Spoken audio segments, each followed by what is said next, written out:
ರಾಜಕೀಯ ಕುತಂತ್ರದಿಂದ ಸಿಎಂ ಮೇಲೆ ಎಫ್ಐಆರ್ ಆಗಿದೆ. ಸಿಎಂ ಅವರನ್ನ ಕುಗ್ಗಿಸಬೇಕು ಅನ್ನೋದು ಬಿಜೆಪಿಯ ಕುತಂತ್ರ. ಕೊಪ್ಪಳದಲ್ಲಿ ಕನಕಗಿರಿಯಲ್ಲಿ ಸಚಿವ ಶಿವರಾಜ್ ತಂಗಡಗಿ ಸ್ಟೇಟ್ಮೆಂಟ್ ಅನ್ನು ಕೊಟ್ಟಿದ್ದಾರೆ. ನಾವು ಸಿದ್ದರಾಮಯ್ಯ ಪರ ಇದ್ದೇವೆ, ಅವರು ಕುಗ್ಗೋದಿಲ್ಲ. ವಾಮ ಮಾರ್ಗದಿಂದ ಸಿಎಂರನ್ನ ಇಳಿಸೋಕೆ ಬಿಜೆಪಿ ಯತ್ನಿಸ್ತಾ ಇದೆ. ಸಿಎಂ ಬಗ್ಗೆ ಮಾತನಾಡೋಕೆ ಎಚ್ಡಿಕೆಗೆ ಯಾವ ನೈತಿಕತೆ ಇದೆ? ಕುಮಾರಸ್ವಾಮಿ ಮೇಲೆ ಕೇಸ್ ಆಗಿದೆ, ಜಾಮೀನು ತೆಗೆದುಕೊಂಡಿದ್ದಾರೆ. ಕೇಸ್ ಇದ್ದವರು ರಾಜೀನಾಮೆ ಕೊಡೋದಾದ್ರೆ ಬಿಜೆಪಿ ಖಾಲಿ ಆಗುತ್ತೆ. ಕೇಂದ್ರದ ಮಂತ್ರಿಮಂಡಲ 50% ಖಾಲಿ ಆಗುತ್ತೆ ಅಂತ ತಂಗಡಗಿ ಇದೇ ಸಂದರ್ಭದಲ್ಲಿ ಆಕ್ರೋಶವನ್ನ ವ್ಯಕ್ತಪಡಿಸಿದ್ದಾರೆ. ಸಿದ್ದರಾಮಯ್ಯನವರ ಪರವಾಗಿ ಬ್ಯಾಟ್ ಬೀಸಿದ್ದಾರೆ.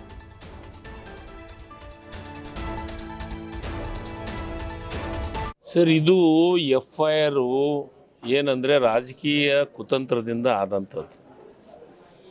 ಎಲ್ಲೋ ಒಂದು ಕಡೆ ರಾಜ್ಯಪಾಲರ ಕಚೇರಿ ಅನ್ನೋದು ಬಿ ಜೆ ಪಿ ಕಚೇರಿ ಆಗಿದೆ.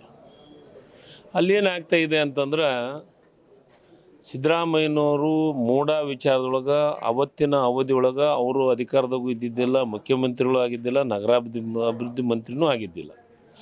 ಯಾವ ಕಡತಕ್ಕೂ ಸಹಿ ಇಲ್ಲ, ಯಾವುದಕ್ಕೂ ಶಿಫಾರಸ್ತೂ ಮಾಡಿಲ್ಲ. ಅವ್ರಿಗೆ ಕಳಂಕ ಹಚ್ಚಬೇಕು, ಅವರ ರಾಜಕೀಯ ಒಳ್ಳೆಯ ಸ್ಥಾನಮಾನದೊಳಗಿರೋ ಟೈಮ್ದೊಳಗೆ ಅವ್ರಿಗೆಲ್ಲ ಒಂದು ಕಡೆ ಕುಗ್ಗಿಸ್ಬೇಕು ಅಂತ ಬಿ ಜೆ ಪಿಯವ್ರು ಮಾಡುವಂಥ ಕುತಂತ್ರ. ಇದರಿಂದ ಸಿದ್ದರಾಮಯ್ಯನವರು ಕುಗ್ಗೋದು ಇಲ್ಲ. ನಾವು ಅವರ ಪರವಾಗಿದ್ದೀವಿ. ಈ ರಾಜ್ಯದ 136 ಶಾಸಕರು ಸಿದ್ದರಾಮಯ್ಯನವ್ರ ಪರ ಇದ್ದೀವಿ. ಸಚಿವ ಸಂಪುಟ ಅವ್ರ ಪರವಾಗಿದೆ. ನಾವೆಲ್ಲರೂ ಅವ್ರಿಗೆ ಗಟ್ಟಿಯಾಗಿ ಅವ್ರಿಗೆ ಶಕ್ತಿ ತುಂಬುವಂಥ ಕೆಲಸ ನಾವು ಮಾಡಕ್ಕಿದ್ದೀವಿ. ಮತ್ತು ಅದರ ಜೊತೆಗೆ ಹೈಕಮಾಂಡನ್ನು ಸಿದ್ದರಾಮಯ್ಯನವರು ಒಳ್ಳೆಯ ಕೆಲಸ ಕಾರ್ಯಗಳನ್ನು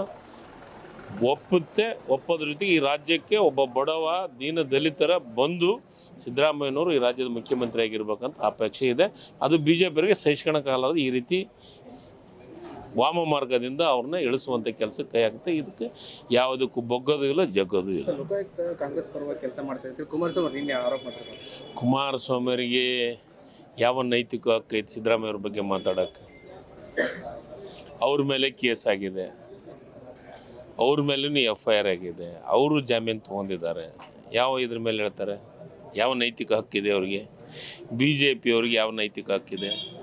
ನಾನು ಒಂದೇ ಮಾತನ್ನು ಹೇಳ್ತೀನಿ, ಎಫ್ಐಆರ್ ಆದವರು ಮತ್ತು ಕ್ರಿಮಿನಲ್ ಮೊಕದ್ದಮೆ ಇರೋಂಥವ್ರು ಸೆಂಟ್ರಲ್ ಗೌರ್ಮೆಂಟ್ನೊಳಗೆ ಮೊಕದ್ದಮೆ ಇರೋಂಥವ್ರಿಗೆ ಕ್ರಿಮಿನಲ್ ಕೇಸ್ ಇದ್ದವ್ರನ್ನ ಎಲ್ಲರನ್ನೂ ಮಂತ್ರಿಮಂಡಲದಿಂದ ತೆಗಿಬೇಕಂದ್ರೆ 50%ಗಿಂತ ಹೆಚ್ಚು ಮಂತ್ರಿಮಂಡಲ, ಮೋದಿಯವರ ಮಂತ್ರಿಮಂಡಲ ಹೊರಗೆ ಹೋಗುವಂಥ ಕೆಲಸ ಆಗುತ್ತೆ. ಸರ್, ಇದು